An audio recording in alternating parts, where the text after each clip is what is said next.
नमस्कार। आज हम भगवत गीता के 14वें अध्याय पर बात करेंगे, जिनमें भगवान श्री कृष्ण ने गुणत्रय विभाग योग का वर्णन किया है, अर्थात गुणों के विभाग और उनका प्रभाव। अध्याय 14 की शुरुआत में भगवान श्री कृष्ण गुणों के 3 प्रकार का वर्णन करते हैं, सत्व, रजस और तमस। उनका कहना है कि ये गुण आत्मा के रूप में प्रकट होते हैं। इस अध्याय में भगवान श्री कृष्ण गुणों के प्रभाव और उनके लक्षणों का वर्णन करते हैं।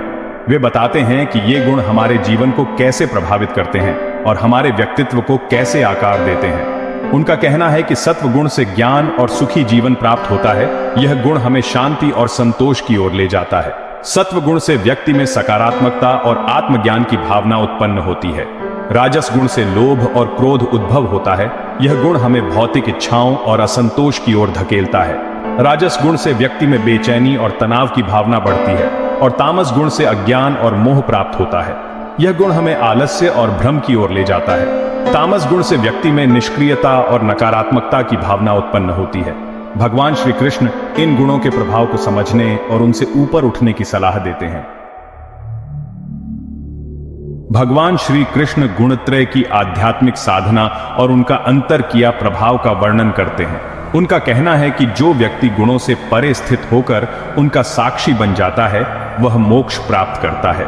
श्रीमद्भगवद गीता में श्री कृष्ण ने विस्तार से बताया है कि कैसे व्यक्ति अपने जीवन में संतुलन और शांति प्राप्त कर सकता है। यह मार्ग आत्मज्ञान, ध्यान और भक्ति के माध्यम से प्राप्त किया जा सकता है।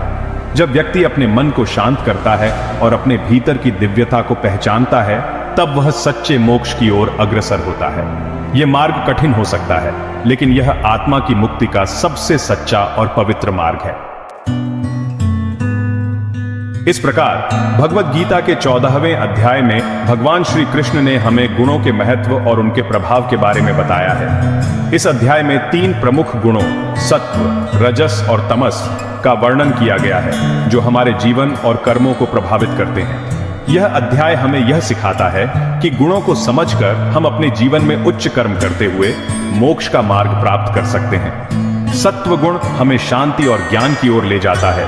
रजस गुण हमें क्रियाशीलता और इच्छाओं की ओर प्रेरित करता है, जबकि तमस गुण हमें आलस्य और अज्ञानता की ओर धकेलता है। इन गुणों के संतुलन को समझकर और अपने जीवन में सही दिशा में कार्य करके हम आत्म साक्षात्कार और मोक्ष की प्राप्ति कर सकते हैं। धन्यवाद।